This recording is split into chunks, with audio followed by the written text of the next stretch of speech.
प्यारे भाई, खुदावंद आपको बरकत बख्शे उस सारी खिदमत के लिए जो आपने यहाँ पर खुदावंद के मज़बा के ऊपर खुदावंद के लोगों उसके प्यार करने वालों के लिए सर अंजाम दी है। हम सब यकीन करते हैं कि खुदावंद के लिए जो काम किया जाता है वो कभी भी बेफायदा नहीं जाता, रहेगा नहीं जाता। हम सब जो यहाँ पर आए, हम खुदावंद का शुक्र करते हैं कि खुदावंद ने मौसम अच्छा रखा, हमारी सेहत अच्छी रखी और हमारे ज़हन और ख्यालों में भूख रखी कि हम खुदावंद के घर में जाएं, उसकी वर्शिप करें और आज का मन हासिल कर सकें। हालेलुया। मेरी एक ही गुजारिश होगी आपसे, बेशक हमने वक्त गुजारा वर्शिप के अंदर, लेकिन अब वक्त है जो खास है, मुखिया वक्त है, जिसको हम खासुल खास वक्त या टाइम कहते हैं।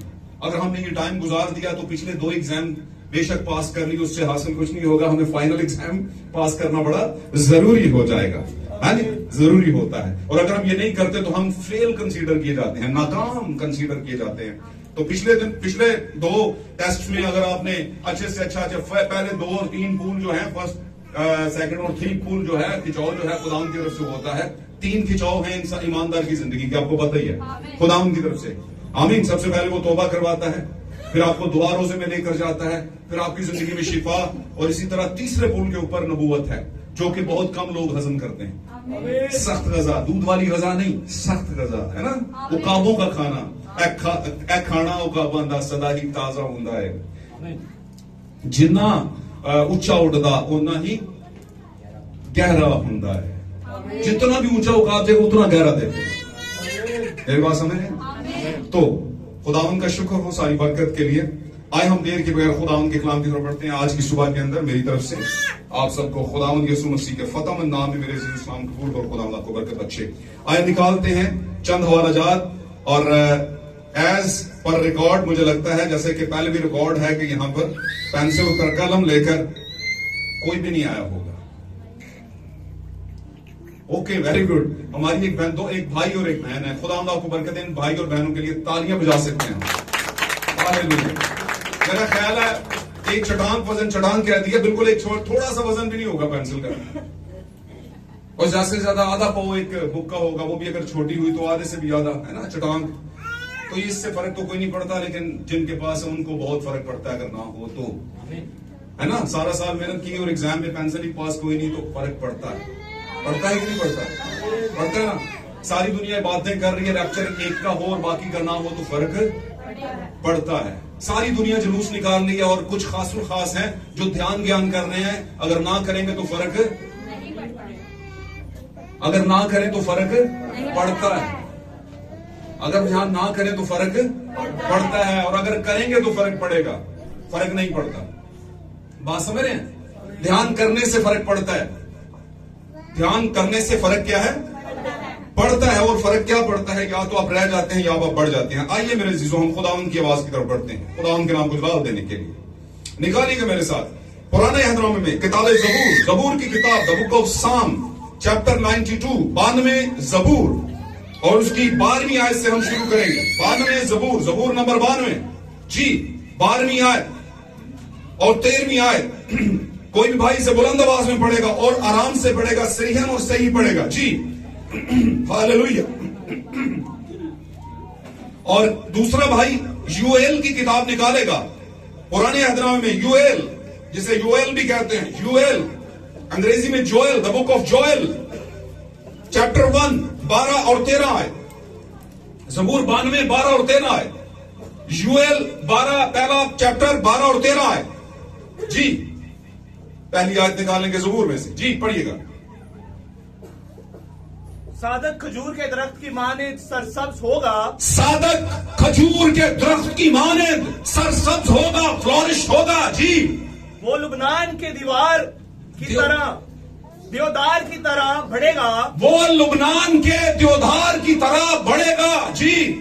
जो खुदावन के घर लगाए गए हैं, जो खुदावन के घर में असेंबल किए गए, लगाए गए, प्लांट किए गए जी, वो हमारे खुदा की बारगाहों में सरसब्ज होंगे, वो हमारे खुदा की बारगाहों में सरसब्ज होंगे। वो बुढ़ापे में भी ब्रोमंद होंगे, वो बुढ़ापे में भी फर्टाइल होंगे, ब्रोमंद होंगे, फलदार होंगे जी। वो तरोताजा और सरसब्ज रहेंगे, वो तरोताजा और सरसब्ज रहेंगे, ताकि वाजिया करें कि खुदावंद रास्त है, ताकि वाजे करें कि खुदावंद रास्त है। पढ़िए, वही मेरी चट्टान है और उसमें नाराजगी नहीं। वही मेरी चट्टान है और उसमें नाराजगी नहीं। दूसरा हवाला योएल की किताब पहला बाब 12 और 13 है। ध्यान से सुनिएगा, सारे ध्यान से सुनिएगा, सुनने से ईमान पैदा होता है।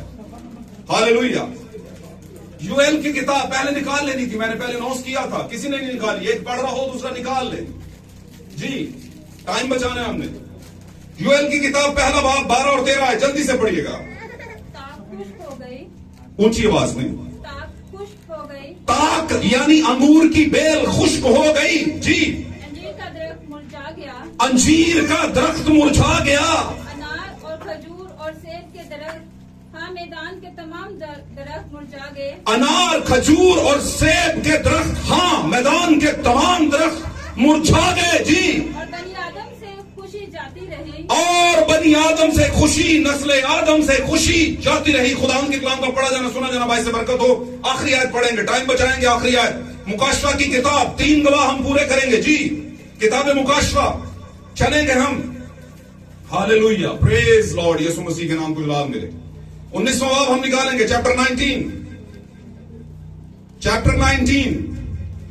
वर्स 11 जी। पढ़िए, पढ़ते जाएं। फिर मैंने आसमान को खुला हुआ देखा, फिर मैंने आसमान को खुला हुआ देखा, और क्या देखता हूँ कि एक सफेद घोड़ा है, और क्या देखता हूं कि एक सफेद घोड़ा है और उस पर एक सवार है जी, जो सच्चा और बरहक कहलाता है जी, और वो रास्ते के साथ इंसाफ और लड़ाई करता है। जो सच्चा और बरहक कहलाता है और रास्ते के साथ इंसाफ करेगा जी।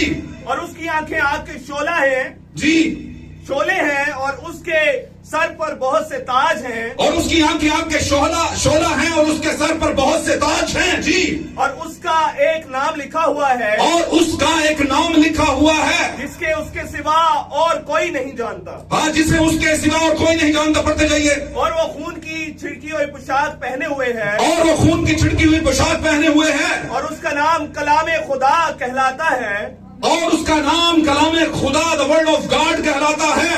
और आसमान की फौजें सफेद घोड़ों पर सवार और सफेद और साफ मोइन की तानी कपड़े पहने हुए जी, उसके पीछे पीछे है। हाँ जी। और कौमों के मारने के लिए उसके मुंह से एक तेज तलवार निकलती है, हाँ जी, और वो लोहे के आसा से उन पर हुकूमत करेगा जी। पढ़ते और जाएं। कादर मुतलिक खुदा के सख्त गजब की मैं के होश में अंगूर रोंदेगा। और उसकी पोशाक और रान पर ये नाम लिखा हुआ है, हाँ जी, बादशाहों का बादशाह और खुदावंदों का खुदावंद। और उसकी पोशाक और उसकी रान पर ये नाम लिखा हुआ है, बादशाहों का बादशाह और खुदावंदों का खुदावंद। खुदावंद के कलाम का मेरे अजीजों पढ़ा जाना और सुना जाना हमारे लिए बाइस से बरकत, बाइस से इस्लाह, बाइस से रहनुमाई और बरकत हो। और अगर किसी पर किसी भी तरह की मुश्किल का साया है तो आज इस कलाम के सादर होने के बाद वो आपकी जिंदगी से हट जाए, छट जाए। मेरे अजीजों बैठिए, तशरीफ रखिए, खुदावंद आपके साथ हो। हालेलुया। चंद लम्हे हम खुदावंद के कलाम की तरफ ध्यान देंगे।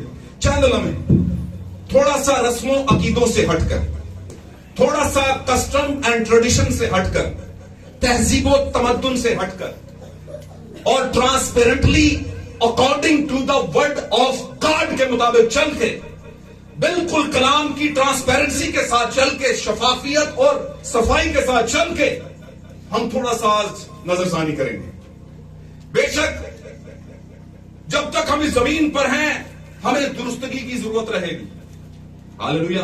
कहीं ना कहीं कुछ आए बाएं शायद तो रहती है जिसको हम सही करने की तगदो में रहेंगे, और ये होना भी चाहिए।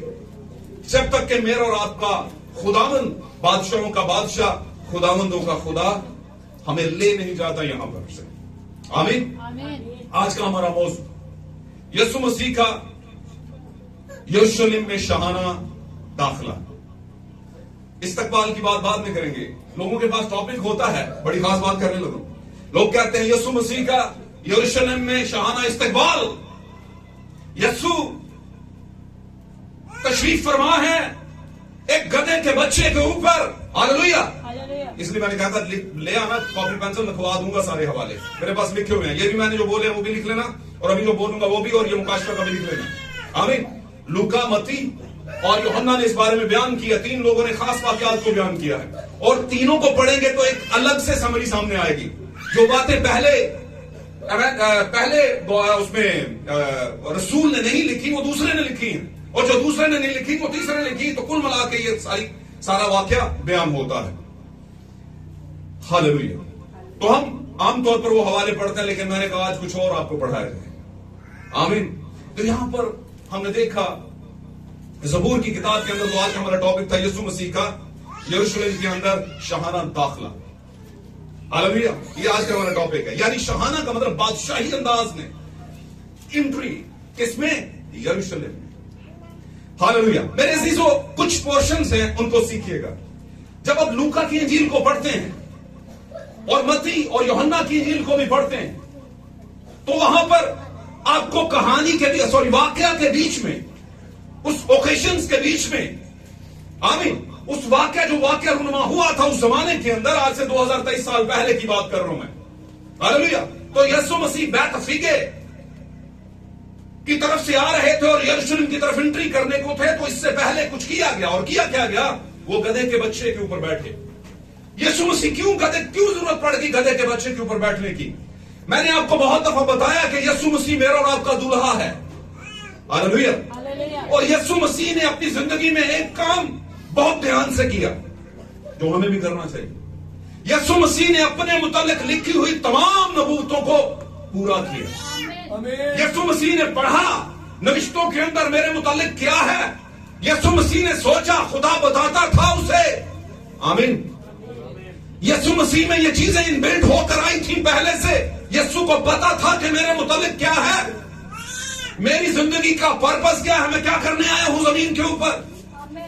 इसलिए उसने ज्यादा ये नहीं कहा कि जितने पैदा हुआ वो दिन मनायो, नहीं, उसने कुछ खास नबूवतों को पूरा किया। आमीन। खास चीजों को, दिनों को ठहराया आपके लिए, मेरे लिए, बिलीवर्स के लिए, ट्रू बिलीवर्स के लिए। आमीन। क्या हुआ? यीशु मसीह जब गधे के बच्चे पर बैठते हैं, तो ये बात उस नबूवत को पूरा करती है जो यशायाह नबी की उसकी दाऊद की मार्फत लिखा गया है। देख सयून की बेटी तेरा बादशाह आता है, वो गधे पर बल्कि लादू के बच्चे पर सवार होकर, वो जवान गधे पर बल्कि लादू के बच्चे पर सवार होकर आता है। तो मुख्तसरन ये बात करने की कोशिश कर रहा हूं कि यीशु के बारे में नबूवत थी, यीशु ने पूरा किया। एक बात ये, कभी कभी हमारे बारे में हमारा मां बाप कुछ कह जाता है और हम उसे पूरा करने में लगे होते हैं, इस काबिल नहीं होते, लेकिन पूरा करें। क्या ऐसा हो सकता है? अगर कोई सुने मेरी बात, अगर हमारा वालिद कहे कि मेरा बेटा एडवोकेट बनेगा, कहीं पर उसने कह दिया, क्यों जी, और बच्चा पढ़े ना और बड़ा हो और एडवोकेट के कपड़े पहन के कहे मैं एडवोकेट होता हूं, I am advocate, call me advocate फलाना फलाना, तो ये बात बनती नजर आती है? गाल समझ आ रही है? God bless you. तो नबूवत को पूरा करने के लिए नबूवत की कैपेबिलिटी भी होनी चाहिए। कोई बात आपके फादर ने कही, वालिद ने कही, मां बाप ने कही, तो उसको पूरा करने के लिए प्रैक्टिकली पूरा करें उसको। आप में वो काबिलियत हो तो फिर ही पूरा कर सकते हैं। अगर आपका बाप किसी टाइम पे कह दे क्या मेरी उम्मत के लोगों, ऐ मेरी बरादरी के लोगों, देखो मेरा बेटा गधे के बच्चे पर बैठ के आएगा, तो बच्चा बड़ा होकर के गधा और मैं नहीं बैठूंगा। क्यों जी? यीशु कह सकता था, यीशु कह सकता था, यीशु बादशाहों का बादशाह था। आमीन। यीशु खुदावंदों का खुदा था, यीशु मुजस्सम कलाम था, पर यीशु मसीह ने अपनी नबूवत को पूरा किया बगैर किसी शर्माए हुए, बगैर किसी शर्म और हाल हुजत के। वो बैठा, उसके शागिर्द हैरान थे, क्यों कर रहा है? मुझे बताइए, कभी कोई बादशाह गधे के बच्चे पर बैठ कर आया? मैंने आपको मुकाशफों में पढ़ा है।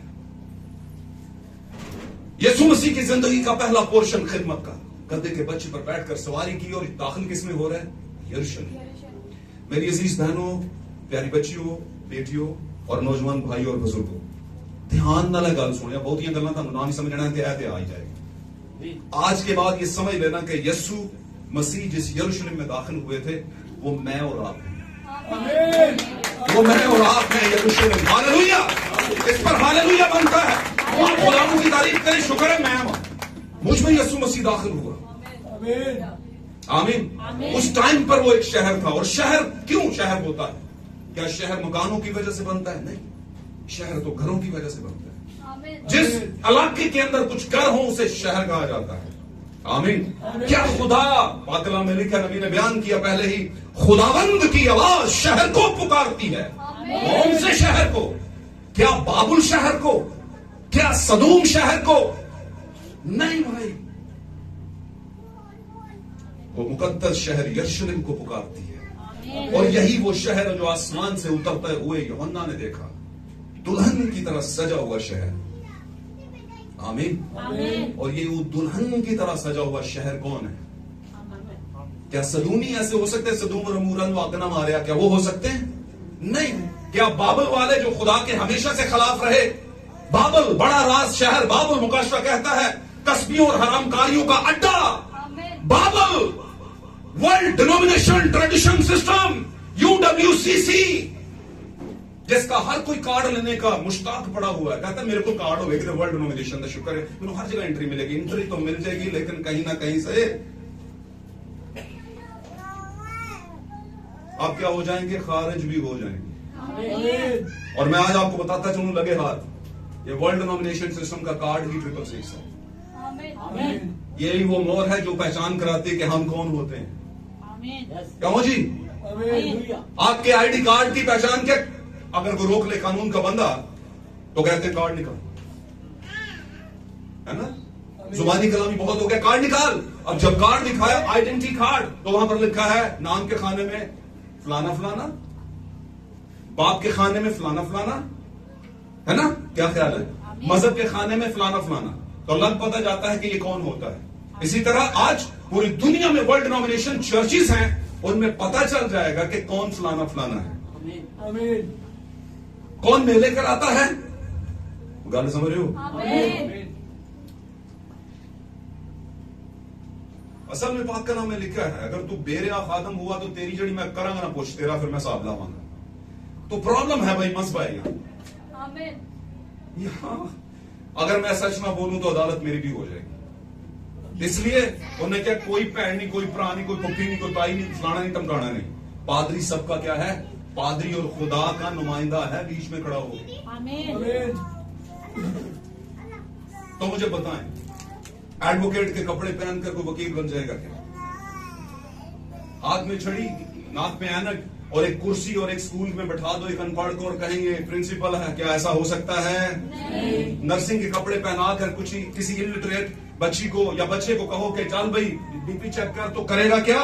नहीं, क्योंकि काबिलियत है ही नहीं। और काबिलियत की बात करें तो काबिलियत खुदा का रूह है। और यीशु मसीह ने कहा एक काबिलियत उतरेगी, मैं जाता हूं और काबिलियत आती है। पहले वो काबिलियत तुम्हारे साथ थी, अब वो काबिलियत तुम्हारे अंदर हुआ करेगी। अब वो एबिलिटी तुम्हारे अंदर हुआ करेगी। और जब वो एबिलिटी आएगी तो तुम्हें वो बातें बताएगी जो तुमको मैंने कही थी, और आने वाली बातों की खबर देगी। इसलिए उसने अपने रसूलों से कहा जितनी देर तक तुम आलम बाला से एबिलिटी का लिबास ना पहना, एबिलिटी का लफ्ज मैं इस्तेमाल कर रहा हूं थोड़ा सा आपको समझाने के लिए, कुव्वत का लिबास। एबिलिटी आपकी कुव्वत है, आपकी पावर, आपकी एबिलिटी है। मुझे बताएं, ट्रक के टायर कोई आम बंदा चेंज कर सकता है? बाई व्हीलर के टायर कोई तो चेंज करता होगा, उसको पंचर भी कोई लगाता होगा। मैं और आप क्यों नहीं लगा सकते, चाहे MBA किया हो, कुछ भी किया हो? क्या ख्याल है? इसका मतलब किसी ने प्रैक्टिकल किया है, किसी ने वो सीखा है, मशक की है बार बार। आमीन। तो ये भी चाहता है कि बार बार मशक करें, रूह के नीचे होगा। आपको बातें समझ आएंगी। तो पाक कलाम कभी भी तहजीब के हवाले से आपसे कलाम नहीं करता कि आपकी तहजीब ये चल रही है, चलो इसके मुताबिक कलाम करो। नो, वो आपसे अपनी तहजीब के मतलब कलाम करता है, जो खुदा की तहजीब है। तहजीब का मतलब जो खुदा का रहन सहन है, जो खुदा का अंदाज़े फिक्र है, जो खुदा का तरीका कार है, जो खुदा का लाइफस्टाइल है, जो उसका जिंदगी गुजारने का तरीका है, उसके मुताबिक बात करता है। आमीन। और अगर आप में एबिलिटी नहीं और दिखावे का कुछ है, और आज मैं बात करूंगा, आप इशारतन समझ जाइएगा। आज दुनिया में दिनों को मनाया जाता है, दिनों को सेलिब्रेट किया जाता है। आमीन। हालांकि सेलिब्रेशन क्या है? सेलिब्रेशन है यीशु मसीह का आपकी जिंदगी में दाखिला। दिस इज द पॉइंट कि आप खुदावन की सेलिब्रेशन करें, उसके हुजूर में खुशी और आनंद करें, सुकून करें, बरकत पाएं, खुशी करें कि खुदावन ने मेरी जिंदगी में एंट्री की। एक जमाना था यीशु मसीह मेरी खिदमत में ज़कई के घर चला गया। ज़कई के इकरार के बाद कि खुदावन जिससे मैंने ज्यादा लिया है, 1 गुना लिया है, 2 गुना लिया है, उसमें 4 गुना वापस करता हूं। जब उसने ये लफ्ज बोले तो खुदावन ने कहा आज इस घर में क्या आई है? तो क्या आपकी जिंदगी में आई है? यीशु मसीह का आज पूरी दुनिया में लोग देखिएगा, अपने इर्द गिर्द देखिएगा, लोग इसको फर्ज समझते हैं, जरूरी समझते हैं कि जुलूस निकाला जाए। और भाई जो बाइबल में जुलूस निकले हैं वो आपके लिए मुकाशफा है। उसका मुकाशफा तो आपने समझा नहीं, उसकी डिग्री तो आपने ली नहीं, उसकी मशक तो आपने की नहीं, उसका रेवलेशन तो आपने पकड़ा नहीं, और आपने पकड़ ली हाथ में कैंडल्स, हाथ में कुछ डालियां, और लगे बताने कि हम भी क्रिश्चियन होते हैं, हम भी मसीही होते हैं, और अगर मैं आगे बढ़ूं तो कहते हैं हम भी ईसाई होते हैं। लेकिन मैं बताऊंगा उनको कुछ ऐसे हैं जो ईसाई नहीं होते,